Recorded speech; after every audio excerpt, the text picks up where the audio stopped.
Welcome all you lovely people to another r/prorevenge video. Our first story's by Cursed Seductress. Don't sell me a car you don't own. So after I got out of the army and got divorced, I came home. I had nothing and my parents let me stay with them until I got on my feet. I got a job working for the 6-foot rat in California. I worked for the arm of that company that builds the theme parks. I'm a Stitch Witch, costumer, and worked in a department called Figure Finishing. Basically, any animatronic you see on the rides that has clothes or fur, we did. In other words, we covered everything. So, next order of business was to get a car. One of the guys who worked in a neighboring department heard I was looking and had an old Ford Taurus he'd sell me for $2,500 and would let me drive it while making payments. Since it was still in his name, he took care of the registration and insurance. Well, the day finally came that I paid it off and wanted the paperwork so it would be truly mine. One little problem, the paperwork listed a lien holder. Shockingly, I am not nearly as stupid as I look. In my head, I lost my crap, but calmly asked aloud, "Did you seriously sell me a car you don't actually freaking own?" He gave me a song and dance that I had actually been paying off the lien holder, and he was just having a little trouble getting the paperwork that said so, but insisted that the car was absolutely mine. I am not stupid, but sometimes I am too nice. After about a month of asking him for it and getting the runaround, I had it. Fine, the car is mine, you say? Then I will do what I want with it. The weekend of my 27th birthday, I gathered all my fellow Stitch Witches together and covered just about the entire car with neon faux fur. $200 of auto trim adhesive, $250 worth of faux fur, $50 of spray paint, and about 20 hours later, I had my masterpiece. Monday morning, we all got to work early and waited with my beast parked front and center. The look on his face when he realized that it was the Taurus was sublime. He stormed up to me and said, "What the freak did you do to my car? I thought you said it was my car. Isn't that what you kept telling me? Since it's mine, I decided to make it my own." Dudes, he was so pissed he could only sputter and stomp away. Every time I or another Stitch Witch passed him, we'd simply say, "Title." I drove it that way for 6 months. Then I dumped 3 bottles of cheap butt cologne in it, used the entire car as my ashtray for a week, stripped it of the fur. It was left with little bits of fur stuck to the clear coat, stripped blue paint, and Sharpie marks from plotting the pattern. I had my stepdad follow me to his house, where I blocked him in his driveway, cranked up the gangsta rap, left it running, and locked the keys in the car. Then I went and picked up the brand new car I had saved for. I am a sweetheart, but don't mess with me. I will bury you. At the bottom of this post, OP actually included pictures of said car. In real life, have you guys ever seen a car uglier than a multicolored faux fur covered car? Let me know in the comments down below. Our next story is by Slickhead Singer, Revenge of the Construction Workers. I'm a teacher, and when I was younger, I would take summer jobs to supplement my income. One summer, I worked for a bricklayer named Jerry and heard an amazing story. I worked for Jerry in the mid-90s, so the story either happened in the early 90s or in the 80s. Here goes. The setting for the story was a community of small rural towns which had only one brick contractor. Jerry began his career as a bricklayer working for this contractor, a real jerk. Jerk and Jerk's son, adult working the business with his father, would harass, belittle, and humiliate all their employees on a regular basis. No work was ever good enough, and employees were told they weren't worth what they were being paid. Not only did Jerk mistreat his employees, but he was equally rude to other subcontractors and to the general contractors who hired him. Since he was the only bricklayer in the community, there was nothing anyone could do about it. Needless to say, the turnover rate for the brick business was very high. The only person that stuck with Jerk and company was Jerry. Jerry told me that his father had instilled a self-confidence in him that Jerry could do anything he set his mind to, and that he should not evaluate himself according to what others said, but rather by the facts. Although Jerry was belittled by Jerk and Son, as were all other employees, Jerry was becoming a very good bricklayer. Jerry knew he was good, Jerk knew Jerry was good, but Jerk didn't know that Jerry knew he was good. Not only was Jerry a good bricklayer, he He was very respectful to the boss who disrespected him. Jerk thought that Jerry was a naive pushover who was buying his head games. That would prove to be a huge mistake on his part. One day, Jerry was doing an exceptionally good job of laying brick. Not only was his craftsmanship amazing, he was laying brick at a high rate of speed so that he was making his boss lots of money. Of course, Jerk and Son were belittling his work as though he was doing the very opposite. This scenario was being observed by the general contractor of the project. After work that day, the general contractor asked Jerry to stay behind so he could talk to him. As did every other construction worker in the company, general contractor hated working with Jerk. General contractor told Jerry that he had heard Jerk and Son belittling him and told him that he disagreed with everything Jerk was saying. He asked Jerry if he had ever considered going into business for himself. Jerry said that he would like to do that someday. General contractor then said that he would loan Jerry the money to buy a mixer, the most expensive piece of equipment needed to start a brick business, if Jerry would indeed start said business. The only hitch was that Jerry would need to pay for the mixer whenever he could, and that he would subcontract under general contractor. Jerry agreed to those terms and prepared to begin his new venture. Jerry respectfully told Jerk and Son his plans and gave his notice. The two mocked Jerry ruthlessly and laughed him to scorn. Jerk told Jerry, "You'll be back in 2 months begging to return to your job. You'll never make it as a subcontractor."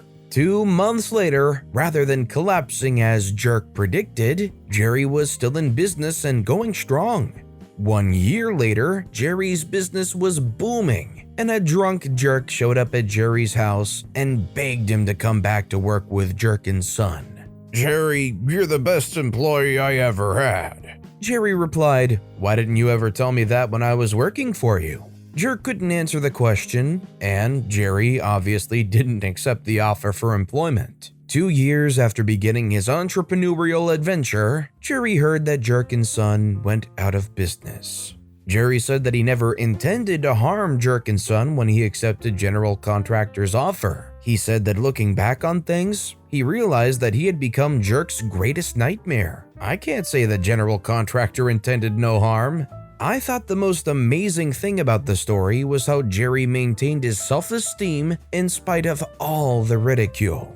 I also gained a respect for Jerry's father, who instilled an unshakable self-confidence in Jerry. This is a shining example of believing in yourself. When you know you got what it takes to get a job done and get a job done well, you shouldn't let anybody cast any kind of self-doubt upon yourself. You know you got it, you know you can do it. You can identify what's good and what stands out. Don't let anybody else mess that up for you. And our final story of the day is by Interesting Spite 8260. All she had to do was nothing. I am a professional attorney wrangler for a big legal firm. If you've watched Suits, I'm Donna if she was wound tighter than a child's music box. As a legal admin, I have to keep a tremendous amount of information straight. Every county in every US state has their own court system, their own rules, and their own idiosyncrasies. I have 5 attorneys on my team.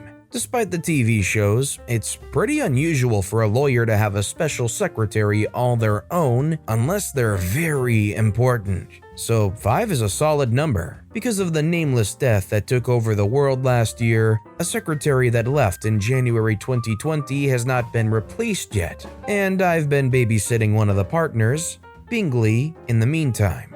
It's been a fun learning opportunity, as Bingley works for an entirely different region and type of law than the rest of my team. Also, he has a case where a truck exploded, was empty, which is awesome. My manager, Lady Catherine, is the worst. You know the type. She plays favorites. Her best loved word is no. She must be involved in every conversation because she's just that important and necessary. We don't get along because I am a stubborn know-it-all who's been proven right a few too many times. Highlights include forbidding me from using the same resources other admins had access to on her orders, including backup admins when my workload was too big, and then denying my overtime requests. I literally had no way to do my job some days. It's worth noting that the reason Bingley's secretary left was specifically because of Lady Catherine. In fact, 4 additional admins quit over the year explicitly because of her. Anyway, at this point, I had been working with Bingley for almost a year. It was November 2020, and we'd settled into a pretty good routine. I had gotten used to filing pleadings in a different state and no longer needed to double-check all my work for nuance. Because law still operates in the Stone Ages, a few US states still require hard copy filing. Anything we want the judge to read has to be sent by actual mail on actual paper to arrive in the judge's actual hands. It's a pain. Most states let you file electronically, but whatever. Bingley mostly only has cases in one of the hard copy states. Lady Catherine, in her excessive wisdom, butted in uninvited and instructed me to include a cover letter when mailing a new filing. This confused me as I had been filing for almost a year, and no one, including the admin who originally trained me, had mentioned a cover letter. I told her this, and she basically told me to suck it up. I called the court admin to make sure I wasn't crazy and that I hadn't ruined a year's worth of filings, and the court admin literally laughed and said to please not include a cover letter ever. So I didn't. Imagine my surprise when Lady Catherine called me, writing me up for insubordination, even knowing the court rules and the judge and the court admin explicitly said to not send a darn letter. She was right because she's always right, and I am, and I quote, a disrespectful little crap, and she was tired of me. A warning went into my employee file, pending disciplinary measures. The next day, she emailed my team telling them to reduce my score on my yearly review, as she knew I had been rated too highly for what my abilities really are. It felt to me like she was preparing to fire me by creating a history of poor performance. Well, if you're so tired of me, Madam Manager, I can leave. Within a week of looking, I found a new position. Now, here's the issue. I freaking love my team. This is the best work team I've ever been on. We take each other seriously and we genuinely love each other. A lot of times admins get pushed around because we don't have fancy degrees, but not here. Calling in to quit?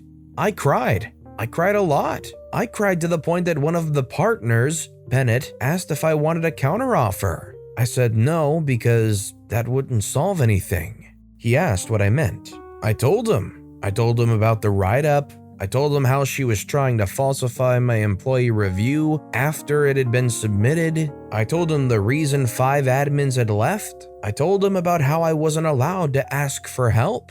At this point, I had given myself hiccups from weeping, and one of the partners on my team, Gardner, was calling him asking if he and his workload were the reasons I was leaving. So Bennett let me go do other things like day drink and create a shrine out of legal forms. I thought it was the end of it, until a friend in another office, Charlotte, called me asking what the freak I was doing. She doesn't have time to train someone into being the new me, and I was the only admin she actually trusts in my office. So why was I leaving her all alone? I told her, and she told Gardner, and together they plotted. First, Charlotte is the manager in her office, so she's on equal footing with Lady Catherine. They also report to the same person. Charlotte called the district manager and told them that Lady Catherine was driving admins away and that the most recent quitter, me, was the only person who knows how to do a lot of the work on my teams. And my loss was a serious blow. Apparently this is true, which is both heartwarming and terrifying.